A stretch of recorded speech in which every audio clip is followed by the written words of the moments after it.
ketika akidahnya bukan Islam, maka nyebutnya bukan Betawi. Oh dia orang Tugu, oh dia orang Belanda Depok. Gitu. Karena apa? Kan tadi itu Betawi identik dengan Islam.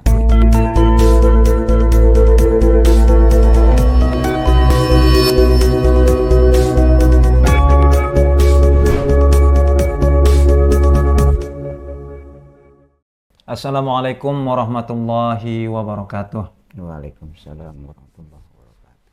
Bismillah, walhamdulillah, wassalatu wassalamu ala rasulillah wa ala alihi wa sahbihi wa man tabi'ahu wa walah. Rabbi syrah li sadri wa yassir li amri wa saddiq lisani wa hdi qalbi bihaqqi sayyidina Muhammadin sallallahu alaihi wasallam. Alhamdulillah, Mitra JC bertemu lagi bersama Bang J dalam program terbaru. Dan ini adalah program perdana kita di dalam program Ngaji Betawi. Dan di program ini insya Allah kita akan membahas lebih dalam terkait tentang ulama-ulama Betawi atau sedikit tentang kehidupan-kehidupan di tanah Betawi dan juga beberapa literatur yang ada di tanah Betawi yang saat ini sudah masyhur dengan istilah Jakarta. Dan alhamdulillah Mitra JC Bang J tidak sendirian ya. Karena kalau untuk membahas Betawi sebenarnya Bang J kurang mumpuni. Nah, karena bukan Betawi asli kita. Betawi itu identik dengan singkatan betah di wilayah. Kita jalan-jalan mulu. Nah, jadi kagak diaku.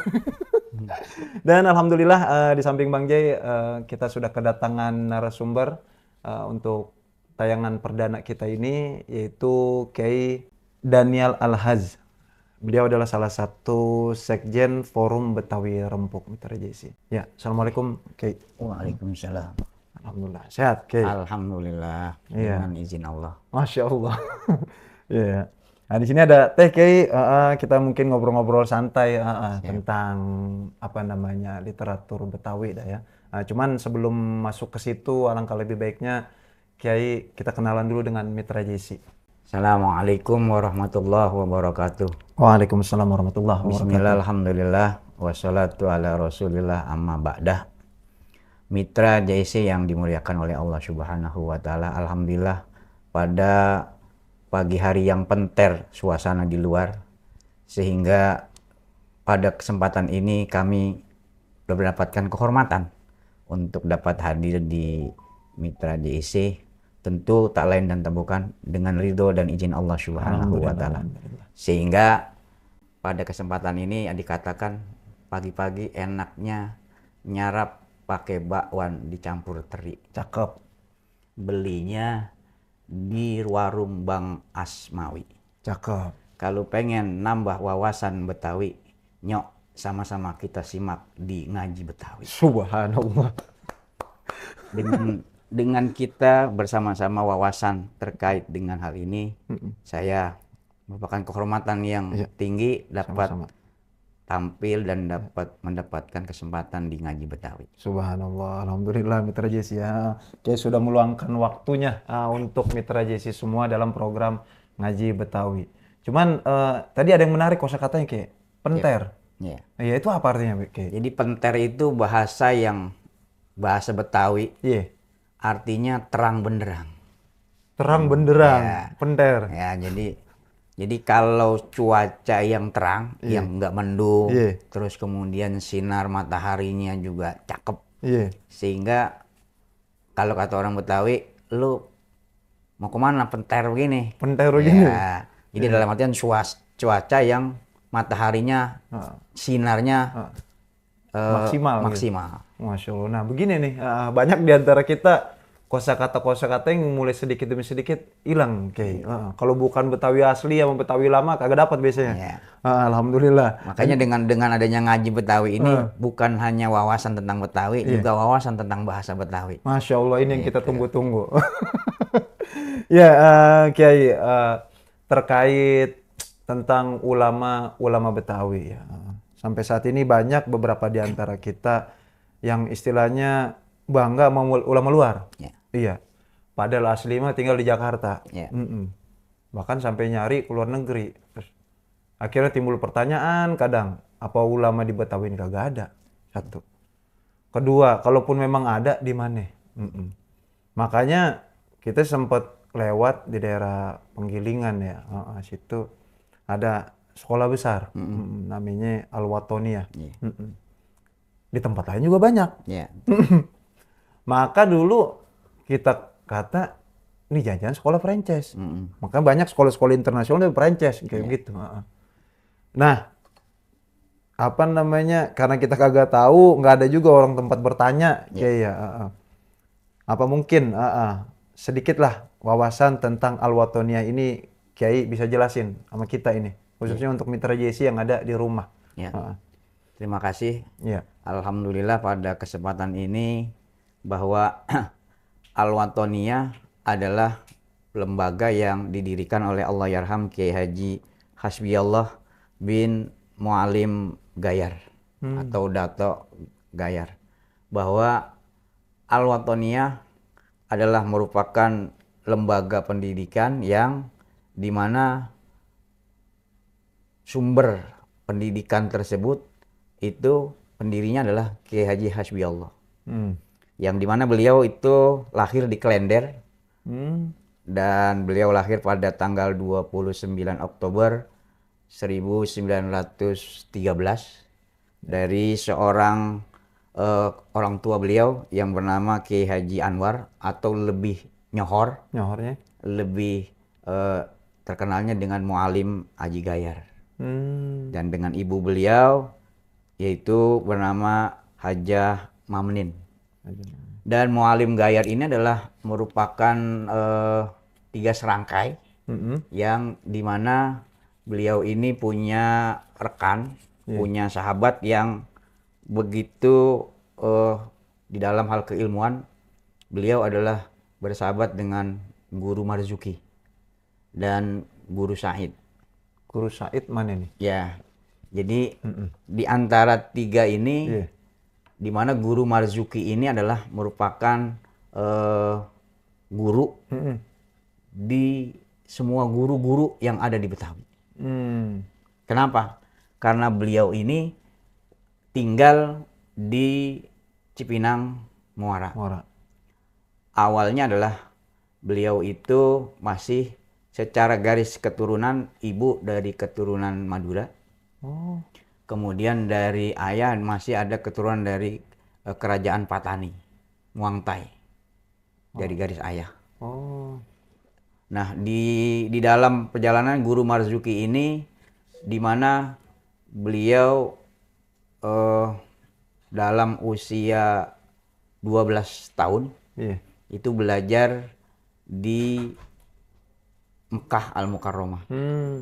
Dan yang dimana ini adalah merupakan pesan daripada orang tua beliau bahwa agar anaknya nanti ketika sudah beranjak dalam usia belajar untuk dimukimkan atau diberangkatkan belajar ke kota Mekah di abad tahun 19-an. Umur 12 tahun tuh, Kiai. 12 tahun. Terus? Nah, sehingga ketika beliau itu beliau belajar di sana kurang lebih 12 tahun. Ya, di Mekah. Di Mekah.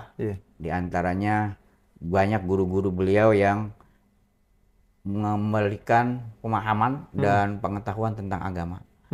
Nah, ketika selesai di kota Mekah, kemudian beliau, Guru Marzuki ini diminta untuk mengisi di daerah Rawabangkei, atau kalau sekarang itu Rawabunga. Rawabunga. Ya.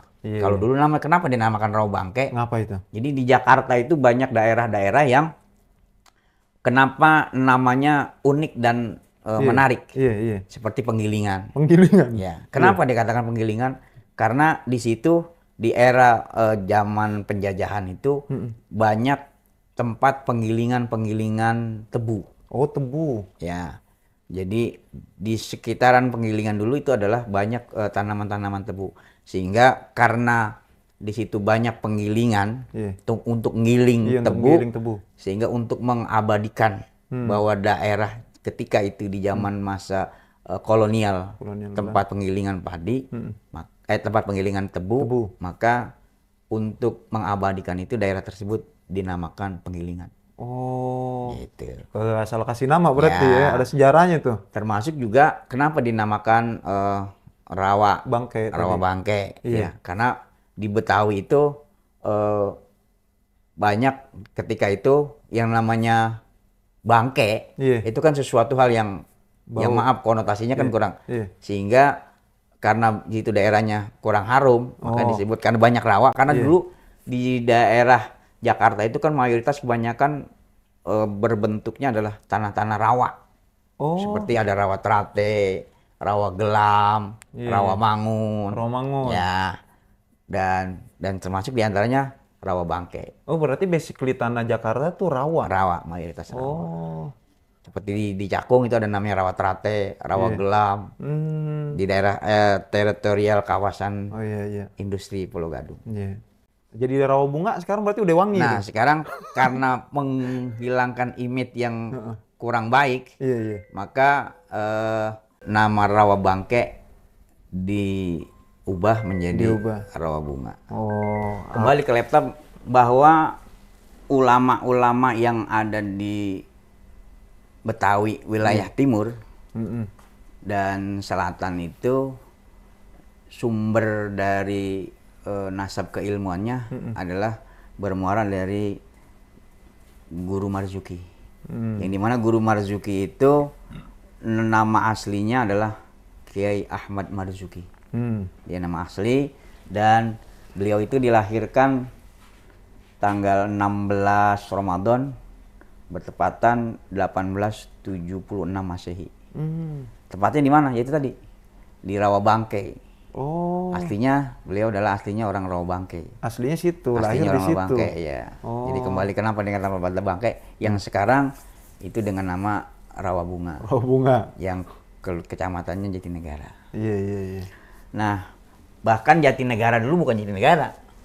Jadi Ya. siapa ya? Dulu nama Jatinegara itu adalah Mester Cornelis. Nama Belanda. Ya. Oh, Jadi aslinya itu bukan, makanya ke orang Betawi itu ketika nyebut Jatinegara, iya. mau kemana? Mau ke Pasar Mester. Mester. Gitu. Oh. Maksudnya mau kemana? Mau ke Pasar Jatinegara. Oh, pasar Mester istilahnya dulu ya. Ya, dulu namanya Pasar Mester karena Jatinegara itu setelah perubahan di zaman Belanda namanya Mester Cornelis Batavia. Oh, gitu. Iya, iya, iya. Nah, Mm-mm. Kiai Marzuki ini beliau punya ayah namanya Ahmad bin Mirsad yang merupakan keturunan keempat dari Sultan Laksana Melayang. Jadi masih ada garis keturunan dari Kesultanan Melayu Patani, Oh, Muang Thai. iya, iya. Dan dari ibu tadi saya sudah sampaikan bahwa Iya. dari jalur ibu, beliau ibunya bernama Fatimah binti Sihabuddin Al-Maduri. Oh, Madura ya. Ya, jadi masih ada garis keturunan dari Madura. Yang dari keturunan Madura ini, beliau ibunya masih ada garis keturunan dari Maulana Ishak Gresik. Oh, iya, iya, iya. Jadi memang kenapa kita di dalam kata Rasul Iya, ketika kita mencari pasangan, iya. lihat bobot, bebet, sama bibit. Jadi, sehingga kenapa itu? Karena garis keturunan itu menentukan. Bobot, bebet, dan bibitnya ini menentukan Iya. untuk generasi Selanjutnya. selanjutnya. Jadi jangan asal nyomot di pinggir jalan. coba itu. Gitu. Kalau asal nyomot di pinggir Iya, jalan iya. ya begitu Ini jadinya. kuncian jadi Mitra JC yang buat merit ya, yang Ya. pengen merit. Ah, tiga tadi tuh kayak Ya. ya. Bobot, Bobot, bebet, sama bibitnya. bibit. Ya. Tiga, jangan salah-salahan. Ya, termasuk di dalam hal kenapa kita perlu melihat bobot bebet itu kan tadi tuh. Karena kita akan menciptakan, akan melahirkan generasi-generasi yang Kalau kata ini sekarang generasi emas. Iya, Oke. generasi. Nah, Nah, terus? dari situlah sehingga ketika Guru Marzuki ini berusia 9 tahun, maaf ya. Iya. Ketika beliau berusia 9 tahun, ini ibu beliau, orang tua beliau, Kiai Mirsad ini Kiai Mirsad. meninggal. Oh. Namun di dalam hidupnya, Iya. ya, Kiai Mirsad ini, Guru Mirsad ini mesen kepada istrinya. Iya. Jadi bahwa nanti kalau beliau Guru Marzuki ini sudah balik, Iya. sekitar 12 tahun, Iya. ini untuk dibawa belajar ke Mekah. Hmm. Itulah sehingga dari situ perjalanan itu yang akhirnya mengantarkan beliau ini ketika beliau sudah balik, Iya. usia kurang lebih 16 tahun, 16 tahun. ya, atas permintaan Sayyid di Betawi itu terkait dengan guru, terkait dengan orang alim, Iya. karena Betawi itu adalah sebuah etnis Iya. yang amat sangat menghargai guru, Mm-mm. amat sangat menghargai orang-orang yang mumpuni di dalam bidang keagamaan. Karena mumpuni itulah, Iya. makanya begitu hormat dan ta'zimnya orang-orang Betawi yang tidak bisa ditinggalkan secara karakter, secara budaya dari orang Betawi itu sangat hormat kepada guru, kepada mu'alim, kepada sayyid, kepada sarip, dan kepada habaib. Nah inilah, inilah sehingga Betawi identik dengan Islam. Iya. Gitu. Karena karakteristik Betawi itulah yang mengedepankan nilai-nilai religius. Karena mengedepankan nilai religius itu sehingga terkait dengan pendidikan, masyarakat Betawi itu lebih mengutamakan pendidikan agama. Oh, dibanding umum. Ya, makanya di era-era abad 19 dan di awal-awal abad 20 amat jarang kita lihat yang orang Betawi itu yang punya pangkat, ya, punya apa namanya, titel dan sebagainya. Yang penting bagaimana orang Betawi itu yang penting ngaji. Itulah makanya dikatakan bahwa Betawi itu identik dengan Islam. Karena identik dengan Islam itulah sehingga ibu beliau itu ingat pesan dari pesan ayahnya Guru Marzuki itu untuk beliau diajarkan terkait dengan pendidikan agama. Sehingga di usia 16 tahun karena takzim kepada orang alim, sehingga Sayyid Usman itu meminta kepada ibu daripada Guru Marzuki ini untuk dapat memberangkatkan Guru Marzuki ini berangkat ke kota Mekah. Sehingga karena teringat oleh pesan daripada bapak beliau, akhirnya diberangkatkanlah Guru Marzuki itu ke Mekah, yaitu sekitar bulan Rajab atau bulan Sya'ban tahun 1325 Hijriah. Nah, ketika berangkat ke Mekah itu beliau nggak sehari dua hari, nggak sebulan 2 bulan. Berangkat ke Mekah itu beliau di sana kurang lebih menetap selama 7 tahun. Lama banget. Ya. Dan selama 7 tahun di kota Mekah itu beliau di sono bukan main-main. Karena tadi itu, karena menjalankan amanat dari orang tua, sehingga beliau di sana itu menimbah berbagai macam ilmu kepada ulama-ulama terkemuka di zaman itu. Di antaranya kepada Syekh Utsman Sarawak, Syekh Muhammad Ali Al-Maliki, Syekh Muhammad Amin, Syekh Mahfud At-Tarmasi, kemudian Syekh Soleh Bafadol, kemudian Syekh Syahid Al-Yamani, kemudian Syekh Mukhtar At-Tarid, dan termasuk juga ulama Indonesia Nusantara pada saat itu, yaitu Syekh Ahmad Khatib Al-Minangkabawi, dan juga Syekh Umar Sumbawa, dan Syekh Ahmad Dahlan.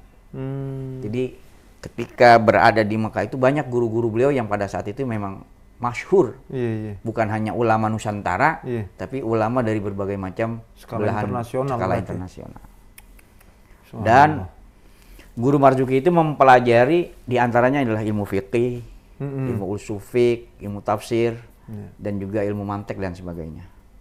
Termasuk diantaranya bukan hanya itu. Beliau juga mempelajari ilmu thariqat. Oh, Ya. Sehingga thariqah yang beliau dapat itu adalah beliau mendapatkan ijazah tentang thariqah Alawiyah atau thariqah Alawiyah. oh, Langsung dari gurunya yaitu Syekh Muhammad Umar Syattaq. Ya. Kenapa Iya. di Betawi itu identik dengan Ratibul Haddad? Ah, iya. Kalau kita apalagi masih bulan Zulhijjah saat ini, Iya. ketika kita berada di bulan Syawal, di bulan Zulqa'dah, di daerah tataran Betawi, Jabodetabek, kita sering kena dengar ada ketika saudara-saudara kita yang Allah mampukan untuk berangkat, mau ngapain? Mau Ratibul Haddad, mau Ratiban. Ratiban. Ya, Iya. itu hanya ada di tataran Betawi. Pengertian Ratiban, oh berarti ada yang mau berangkat haji. Sehingga dalam kondisi saat dikatakan walimatus safar. Kalau orang dulu nyebutnya mau kemana? Mau Ratiban. Ratiban. Artinya Ratiban adalah bahwa mau berangkat untuk menyelenggarakan, mensyukuri ada saudara yang akan berangkat haji. Masya Allah. Kenapa? Karena guru Marzuki itu mendapatkan thariqah Alawiyah langsung dari gurunya, yaitu Syekh Sayyid Umar Syattaq. Dan secara silsilah terkait dengan thariqahnya itu, beliau langsung dapat juga dari gurunya Syekh Ahmad Zaini Dahlan. Gitu. Kenapa di Betawi itu antara ulama dan habaib, antara ulama dan sayyid, antara mu'alim, ustadz, itu tidak pernah bentrok. Ini nih. Gitu. Iya. Walaupun kondisi saat ini sedang ramai, tapi pernah dengar di Betawi?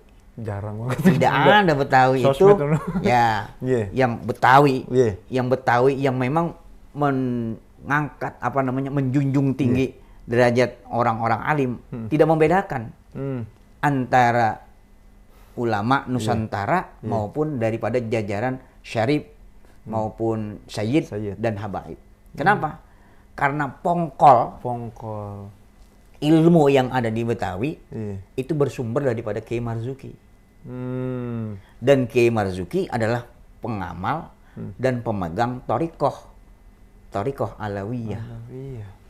Itulah sehingga yang di mana thariqah Alawiyah yang dibawa oleh Guru Marzuki adalah sumber-sumbernya ilmu, guru-gurunya ilmu yang ada di Jabodetabek.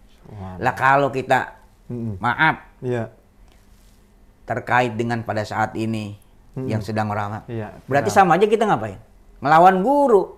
Iya benar. Lah guru, ilmunya guru kita ambil, tapi hitohnya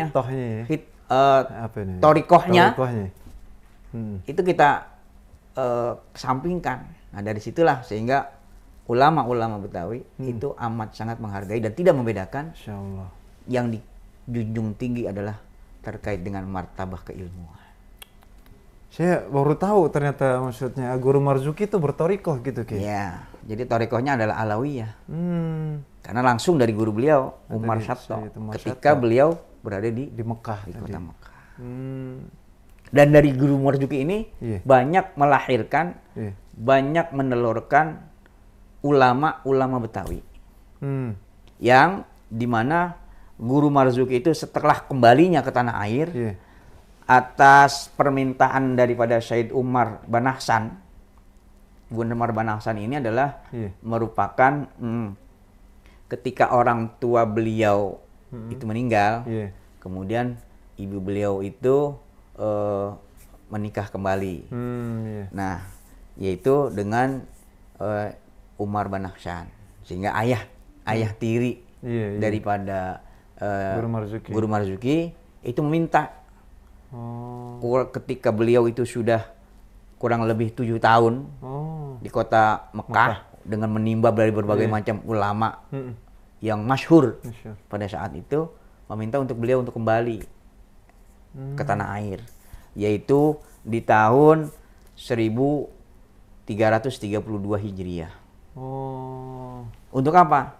Iya. Untuk karena berbicara usia, si Umar ini, Utsman ini sudah lanjut, meminta agar Guru Marzuki ini untuk membadali, mendampingi beliau mengajar di Masjid Jamiul Anwar di Rawabangke tadi, di tempat kediaman Sayyid Utsman bin Hasan di Rawabangke. Udah disuruh ngajar di masjid itu. Di masjid itu.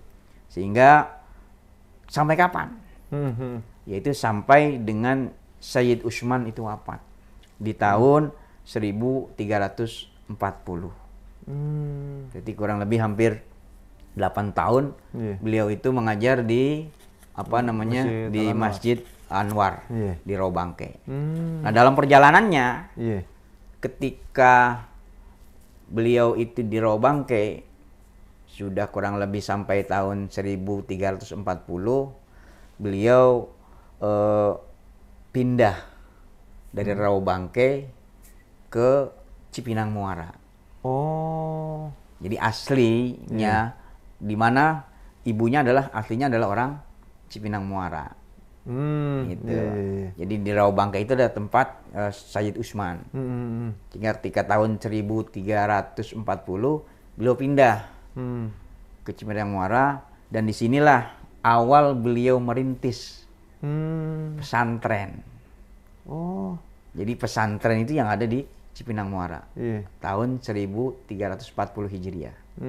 Yang karena lokasi Jakarta pada saat itu penduduk masih jarang, dan rata-rata tanah masih pada lebar, masih pada lebar, sehingga beliau mencoba untuk mengajak masyarakat pada saat itu dengan keilmuan yang beliau sudah timba di kota Mekah. Beliau itu menampung kurang lebih antara 50 sampai 70 santri. Dan itu kebanyakan dari wilayah Betawi Timur. Timur dan Bekasi. Yang mendominasi. Ya. Yang termasuk juga utara. Utara ada juga? Ya. Jadi wilayah Timur, Bekasi, Utara, dan Selatan. Gitu. Jadi bukan daerah pesisir. Jadi daerah-daerah yang daratan. Nah, di dalam cara mengajar, ini yang tadi itu metode. Nanti akan nyambung ke Al-Watoniyah nih. Ini kunciannya nih. Jadi di dalam cara mengajar Guru Marzuki kepada muridnya itu memang tidak lazim pada saat itu. Yaitu caranya beliau sambil berjalan. Sambil berjalan di kebun, ya. Karena kan dulu pelataran Betawi itu daratannya kan masih istilahnya masih banyak kebun. Ya, bukan hutan, tapi kebun. Nah, di dalam memberikan pelajaran, beliau sambil berjalan di kebun dan berburu, kalau kata orang Betawi namanya bajing. Tupai. Karena kan banyak pohon kelapa dan sebagainya. Jadi banyak buah-buahan. Sambil berjalan, dan kemana Guru Marzuki itu berjalan, maka diikuti oleh para muridnya dengan formasi tadi itu saya bilang, dengan formasi kelompok. Bikin kelompok. Ya, jadi halakoh. Setiap kelompok itu terdiri antara 4 sampai 5 orang. Jadi ada yang bagian ngikutin dah tuh. Ya, ngintilin.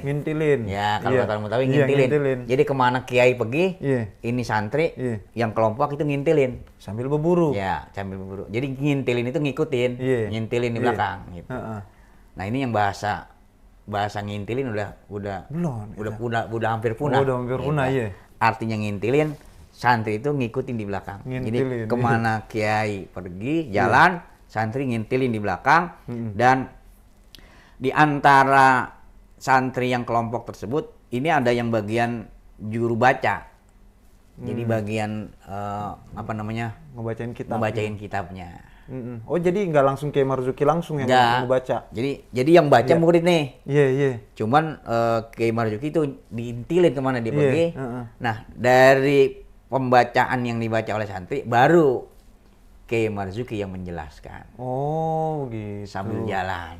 Jadi ini yang yang dengerin, yang nyimak, itu di samping dia nyimak bacaan temennya yang bagian baca, Setelah itu beliau murid-muridnya ini nyimak penjelasan daripada Guru Marzuki yang dibaca oleh perwakilan santri tadi. Iya, iya. Cuman kan berat tuh kayak ngintilin mulu. Nah, itulah metode yang tidak lazim yang dilakukan oleh Guru Marzuki untuk apa? Menanamkan ini santri artinya ngerundel apa kagak. Gitu. Iya. Jadi menanamkan nilai sabar. Kan kalau kata Ta'limul Muta'alim, alala tanalul ilma illa bisittatin. Saumbi ka'an majmu ihabi bayani. Zakain wa hirsin wa istibarin wa bulgotin wa istadid susaji wa tuli zamani. 6 hal ini coba diterapkan oleh Guru Marzuki. Kalau kita pengen dapat ilmu, alala tanalul ilma illa bisittatin. Kalau ilmu pengen dapat, ini 6 kuncinya. Yang pertama zakain.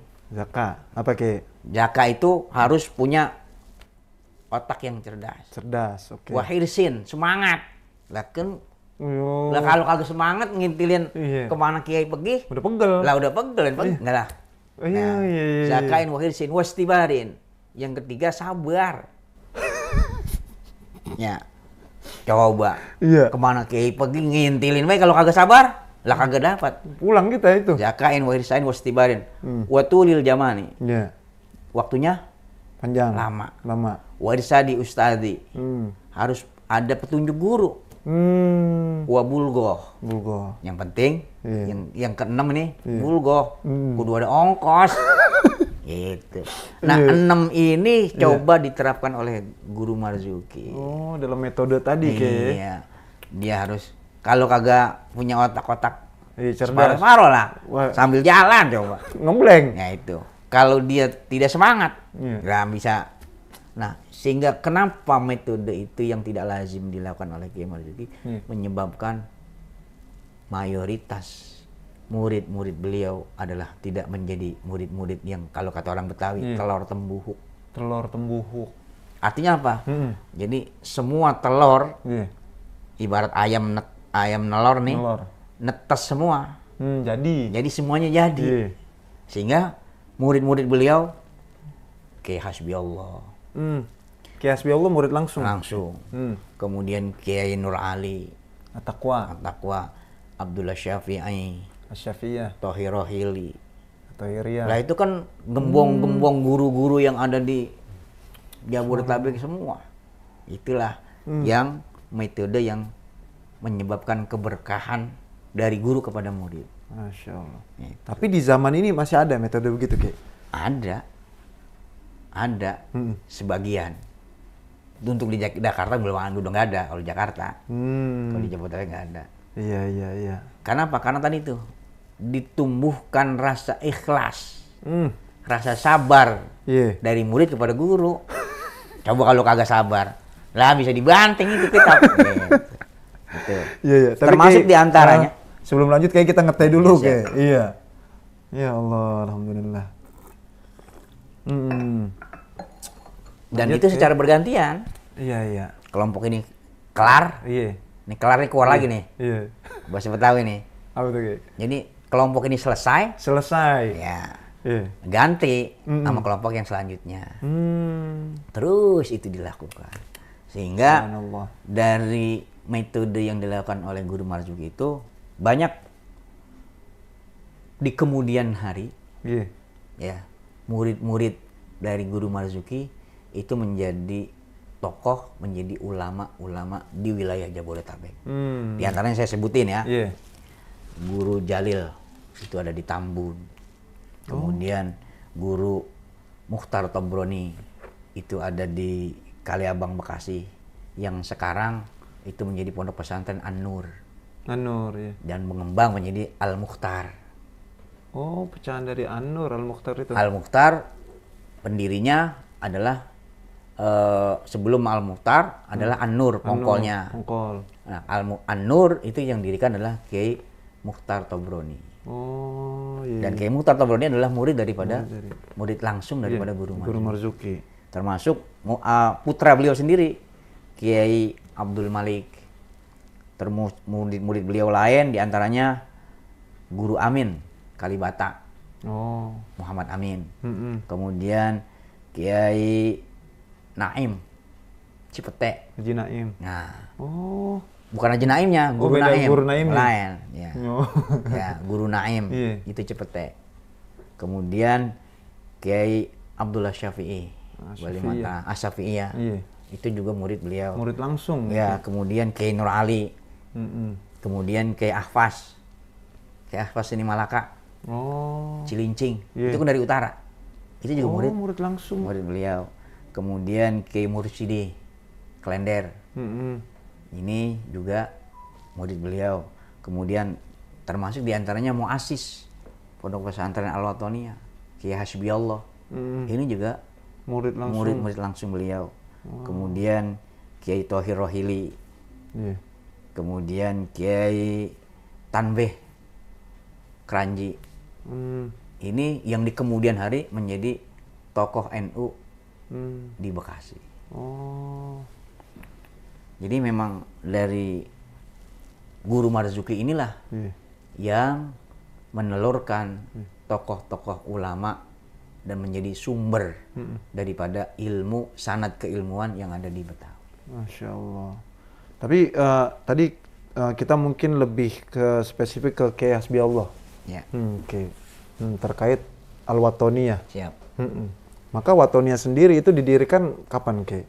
Di Al-Watoniyah itu Awal sendiri, mula ceritanya apa dulu masih langgar doang gitu, ngajar-ngajar jadi biasa gitu. Kiai Hasbi itu awalnya beliau ngaji kepada Guru Muhammad Thohir di Cipinang Muara.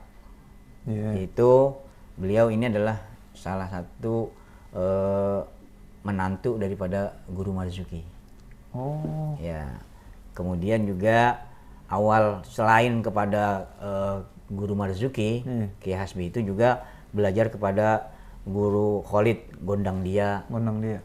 kemudian Guru Majid Pekojan, Hmm.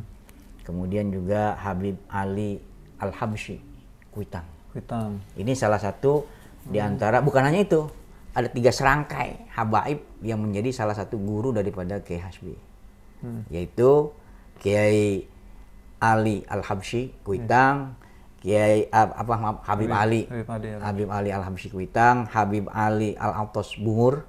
Oh iya. Kemudian juga diantaranya juga kepada habaib Salim bin Jindan. Habib Salim bin Jindan. Ya, ini kan 3 serangkai ini. Iya, iya. 3 serangkai habaib yang ada di Jabodetabek yang menjadi sumber Iya. hubungan Mm-mm. antara ulama Betawi dan para dzurriyah dan para syahid, para habaib. Itulah kenapa di Betawi itu sangat menghormati para guru, para mualim, para syahid dan para habaib. Itu hubungan. Kenapa? Karena tadi tuh guru-guru kita aja Iya. beliau sangat takdim Takzim. wa takriman kepada para Zuriyah. dzurriyah, Heeh. sehingga hampir di Jabodetabek tidak ada. Kagak ada masalah aman aja kayak ya. Gitu, kira-kira Subhanallah. gitu. Oh, berarti tadi termasuk Kiai Hasbiyallah berguru dengan 3 serangkai tadi. Betul. Oke. Nah, Mm-mm. kenapa Guru Hasbi itu belajar kepada Guru Marzuki? Nah, ini dia. Gitu. Karena berawal ketika sedangkan orang tua beliau juga seorang alim, mualim Gayar atau Dato Gayar. Karena orang tua beliau di samping juga sebagai pengajar juga sebagai pebisnis. Oh. Dalam artian adalah sebagai pedagang, Iya, iya. Mualim Gayar. mualim Gayar. Oh. Jadi bukan hanya konteks keilmuan, Iya. tapi juga konteks di dalam mengembangkan Iya. daripada keilmuan beliau juga bergerak di bidang ekonomi. Dengan apa? Yaitu dengan berdagang. Sehingga ketika beliau ini melakukan upaya ekonomi, otomatis perhatian beliau di dalam pembelajaran kepada putra beliau, Kiai Hasbi ini kan akan terpecah. Karena beliau ini punya sahabat, punya sohib karib. Sohib karib. Ya, yang bernama Guru Marzuki. Oh. Akhirnya beliau ngomong nih, Mm-mm. ya kalau kata bahasa orang sekarang punya cekian, Cekian. soulmate ya, Soulmate. punya soulmate, yaitu soulmate-nya Guru Marzuki. Apa kata beliau? Oh. Beliau berbicara ke Guru Marzuki, katanya begini, gua sama Said banyak ngurusin dagangan, ngajarnya kagak kayak lu. Ini yang orang Betawi nih ngomong nih, yang namanya sama teman, lu gua aja. Nah, kalau lu jadi ulama, kata Mualim Gayar nih kepada Guru Marzuki, karena kita bertiga jadi ulama, ya antara maksudnya Guru Marzuki, Mualim Gayar, sama Guru Said, ya. Kalau kita bertiga ini jadi ulama, entar nggak bisanya kita pada berebut besek. Gitu. Sehingga dengan tawaduknya beliau itu akhirnya menitipkan Kiai Hasbi kepada Guru Marzuki. Kenapa? Karena itu tadi, biar fokus. Karena memang yang konsentrasi di dalam mengajar di antara tiga sahabat ini adalah Guru Marzuki. Sehingga akhirnya Kiai Hasbi ini dititipkan oleh sahabat beliau, yaitu Guru Marzuki. Karena beliau konsentrasi di dalam hal ekonomi. Iya. Gitu. Nah itu di Guru Marzuki Kiai Hasbi berapa lama, Kiai? Itu ke Guru Marzuki di Kiai Hasbi kurang lebih hampir 5 tahun. Di Guru Marzuki. Sehingga dari situ kemudian karena Guru Marzuki ini menimba kepada Guru Hasbi ini menimba kepada Guru Marzuki, kemudian beliau ini selesai daripada serasa cukup belajar di Guru Marzuki, kemudian oleh orang tua beliau, Mualim Gayar, ini diberangkatkan ke kota Mekah. Oh, itu. Jadi dan di kota Mekah inilah, di samping beliau ini juga ketika belajar di Cipinang Muara ini bersahabat dengan Kiai Nur Ali, di sana pun beliau sama. Oh, belajar bareng dengan Kiai Nur Ali. Oh. Jadi dari Mualim Marzuki, ya, Guru Marzuki, beliau juga akhirnya oleh orang tua beliau diberangkatkan ke kota Mekah. Bareng sama Kiai Nur Ali. Kiai Nur Ali. Dan di sana beliau ini banyak belajar kepada guru-guru yang diantaranya tadi tuh sama seperti halnya guru dari Guru Marzuki. Oh, berarti langsung ngaji sama gurunya Guru Marzuki. Iya. Masya Allah. Jadi begitu ta'alluqnya.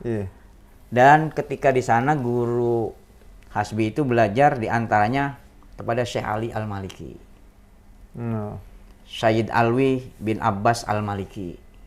Ini guru Hasbi nih di Mekah.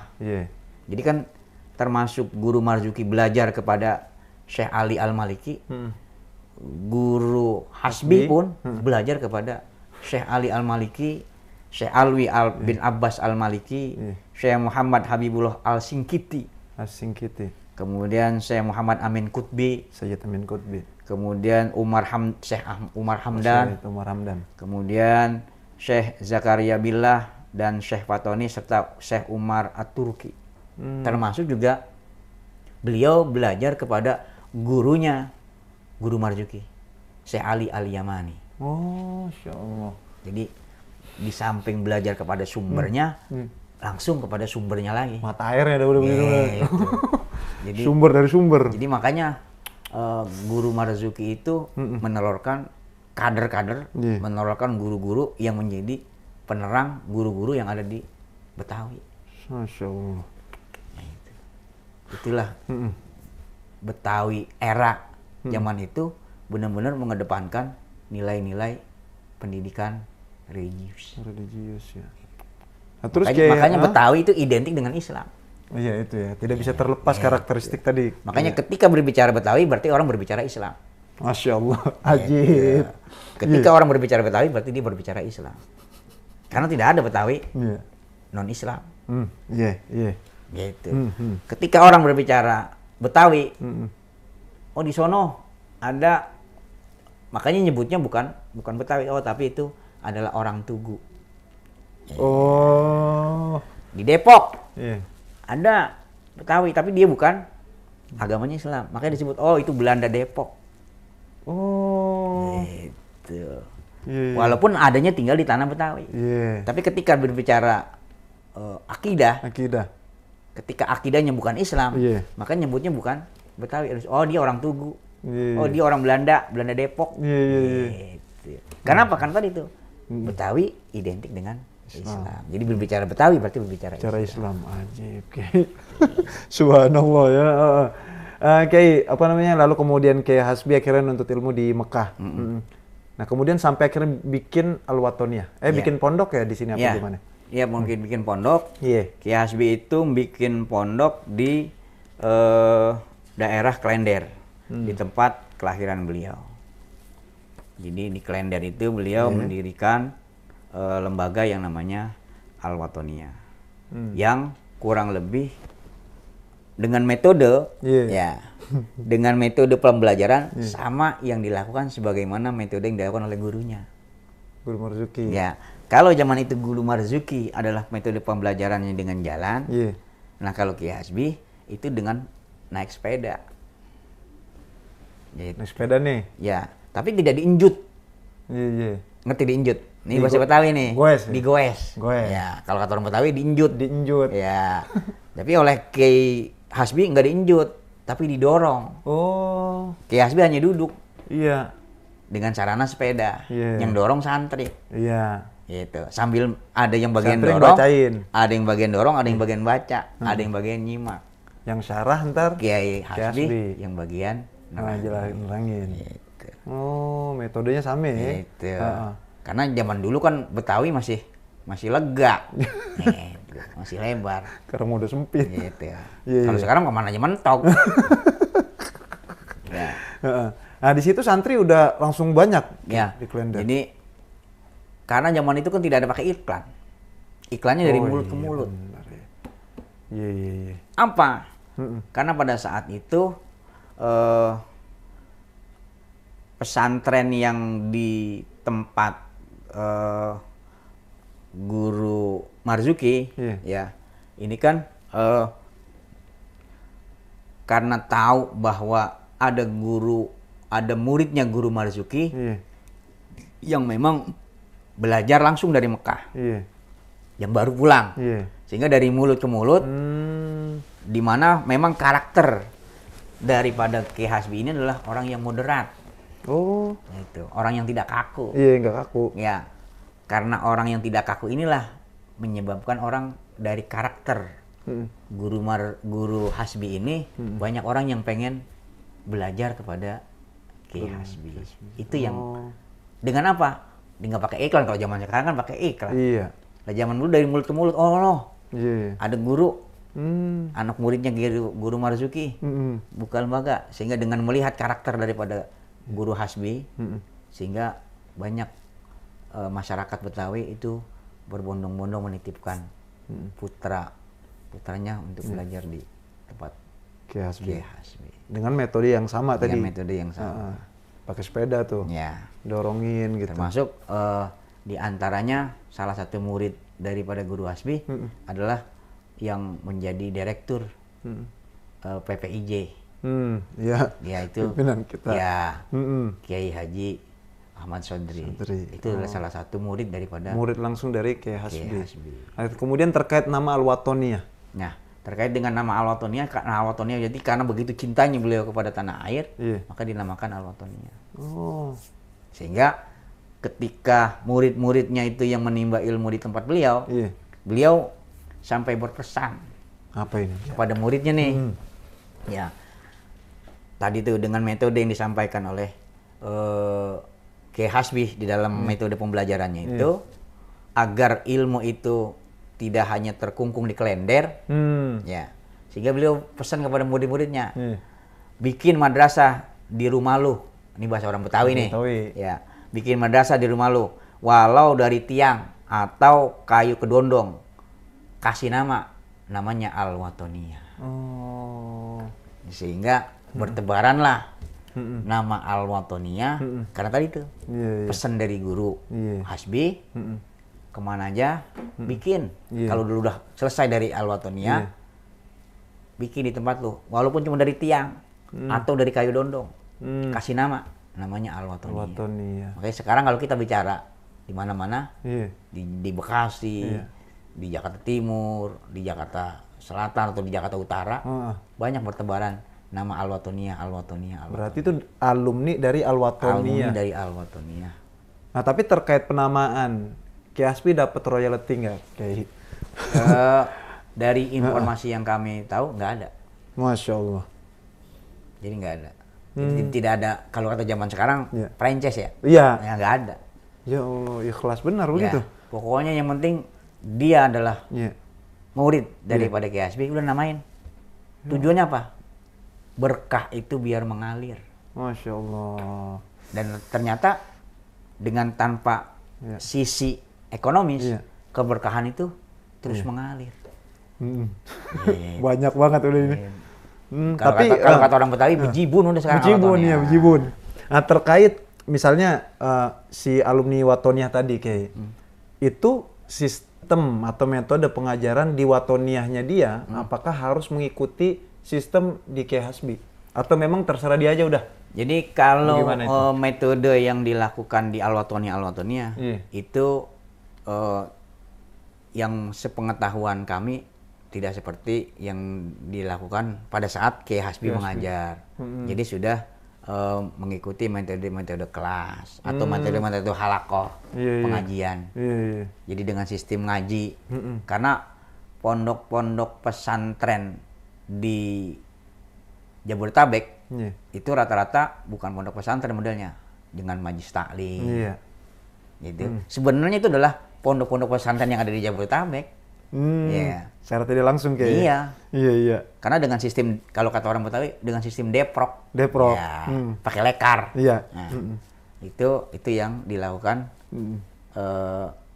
oleh Al-Watoniyah. Dengan itu tadi, dengan deprok, dengan pakai lekar, dengan sistem ngaji, sorogan dan sebagainya. Secara tidak langsung kayak ya. Masya Allah. Kalau metode yang dilakukan seperti Kiai Hasbi, karena tadi gitu, udah kepentok. Gitu. Kalau zaman Kiai Hasbi, tanah masih lebar. Iya, masih lega. Ya, masih lega. Lah kalau diterapkan di tempat-tempat alumni Al-Watoniyah, lah bisa kejeblok kecomberan. Iya. Nah, tapi misalnya para alumni terkait haul Kiai Hasbi, jatuh pada tanggal berapa biasanya pada ngerayain haul Kiai Hasbi? Kiai Hasbi pada ngumpul gitu atau ada acara haul nggak? Ada acara haul. Jadi sekarang itu terkait dengan haul Kiai Hasbi diselenggarakan di Al-Watoniyah Pusat. Nah, sekarang nerusin siapa, Kiai? Cucu. Ya, jadi jatuh cucu. Ya, sekarang sudah jatuh di cucu. Oh. Jadi sudah jatuh di cucu beliau. Karena putra beliau yang masih ada sekarang Kiai Saifullah. Kiai Saifullah, Kiai Kalimullah. Dan untuk yang di Al-Watoniyah Pusatnya itu sekarang sudah dikelola oleh cucu. Dan itu tadi termasuk putra-putra beliau juga mengembangkan Al-Watoniyah. Pada bikin sendiri-sendiri juga. Iya. Oh. Jadi di samping di pusat kan tinggalnya nggak seluruhnya di Klender. Jadi mencar. Iya. Oh. Berarti jadi mengembangkan. Karena ya tadi keterbatasan tempat. Ya. Kalau zaman dulu kan masih pada lebar. Sekarang karena keterbatasan tempat sehingga akhirnya sama sepertinya para alumni, putra-putra beliau juga mengembangkan di tempat masing-masing. Selain pesantren atau sekolah, ada nggak beberapa alumni yang bikin majelis taklim atas nama Watoniyah, Kiai? Banyak.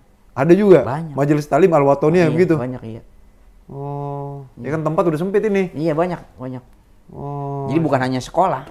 Iya. Jadi bukan hanya sekolah, termasuk majelis taklim juga memakai nama Al-Watoniyah.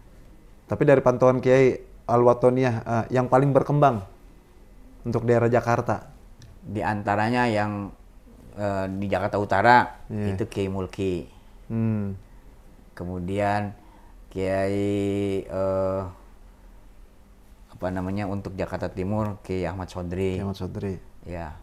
Dan banyak yang termasuk juga di daerah Bekasi itu juga alumni di daerah Setu. Iya. Itu juga termasuk alumni Al-Watonia. Oh. Jadi banyak kalau saya sebutin Iya. 3 hari 3 malam Buset. kelar. Saking banyak dan berkahnya Al-Watonia itu. Tapi kalau di luar Jakarta, daerah Jawa, Sumatera ada nggak kayak Al-Watonia? Yang sepengetahuan saya belum itu. Belum nemu Ya, ya. tapi rata-rata yang ada di wilayah Jabodetabek. Jabodetabek rata-rata ya. Masya Allah. Nggak berasa ini udah mau sejam aja kita. Ngeteh dulu kayaknya. Masya Allah, alhamdulillah. Alhamdulillah. Ya sebenarnya masih banyak sebenarnya pertanyaan kayak Ya. cuman karena waktu juga. Siap. Kayaknya kayak juga mau ngedeprok lagi lanjut kali ya. Siap. Mitra Jesse, karena waktu yang membatasi kita, insya Allah kita akan bertemu lagi pada pertemuan selanjutnya dalam program Ngaji Betawi. Tapi sebelum kita tutup, mungkin ada closing statement dari Kiai Daniel. Ya. Alhamdulillah tidak terasa kita berbincang metode pengajaran yang dilakukan oleh ulama-ulama Betawi yang sekali lagi bahwa ulama Betawi dan para syahid, para syarif dan habaib adalah dua sisi yang tidak bisa dipisahkan. Karena sumber keilmuan di tanah Betawi ini adalah bersumber dari para habaib, para syahid dan para ulama-ulama yang senantiasa mengedepankan yaitu berakidah ahli sunnah wal jamaah yang mengedepankan nilai-nilai toleransi. Oleh karena itu Betawi adalah identik dengan Islam. Islam adalah identik dengan Betawi. Akhir kata kami mengucapkan daun salam di meja makan. Cakep. Untuk bumbu masakan bini. Cakep. Kalau kita pengen hidup mapan, mari sama-sama kita ngaji di sini bersama Ngaji Betawi. Masya Allah, oke. Pantunnya sungguh menggugah sekali ya. Dan sebelum saya tutup, dikatakan beli korma di kota Mekah. Cakep. Di kota Mekah ada Ka'bah. Cakep. Hari ini kita sama-sama kumpul secara berjamaah. Mudah-mudahan setelah ini kita ngaji Betawi, hidup kita makin tambah berkah. Amin ya robbal alamin. Iya. Alhamdulillah, terima kasih jazakumullah Kiai Daniel. Dan alhamdulillah Mitra Jesse, selesai sudah mungkin perjumpaan kita dan insya Allah kita akan bertemu lagi di episode selanjutnya. Saya Bang Jay sebagai host dan juga Kiai Daniel. Mohon maaf jika banyak salah-salah kata. Syukuran kasiran lehtimamikum. Wassalamualaikum warahmatullahi wabarakatuh. Waalaikumsalam warahmatullahi wabarakatuh.